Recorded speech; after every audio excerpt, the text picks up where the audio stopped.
இது பகவானுக்குடைய கொடுக்க போகும்போது மிகப்பெரிய ஒரு விசேஷமாக நம்ம சரணாகதி அடைவதற்கு மிகப்பெரிய சஞ்சீவி மூலிகை ஒன்று.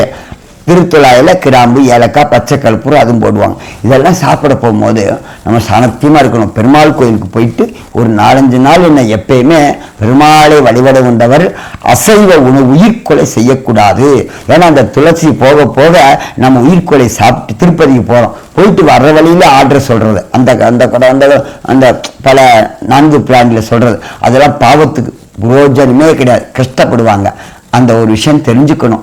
ஆகையினால இந்த துளசி நாம் பகவானை அர்ப்பணம் பண்ணிட்டு அந்த அர்ப்பணம் பகவான பூரணமான அந்த சரணாகதி அடைகின்ற துளசிக்கு அது பாக்கியம், நமக்கும் ஒரு பாக்கியம். அது சாப்பிடும்போது நமக்கும் மோட்சம் கிடைக்கும், நமக்கும் சிந்தனைகளை ஒருநிலைப்படுத்தும், தேகத்தை பசுமையோடு நல்ல சிந்தனையோடு நல்ல ஒழுக்கத்தோடு தேகத்தை சுத்தப்படுத்தக்கூடிய ஞான நிலை சுத்த தேகமாக ஞான தேகமாக மாற்றும்.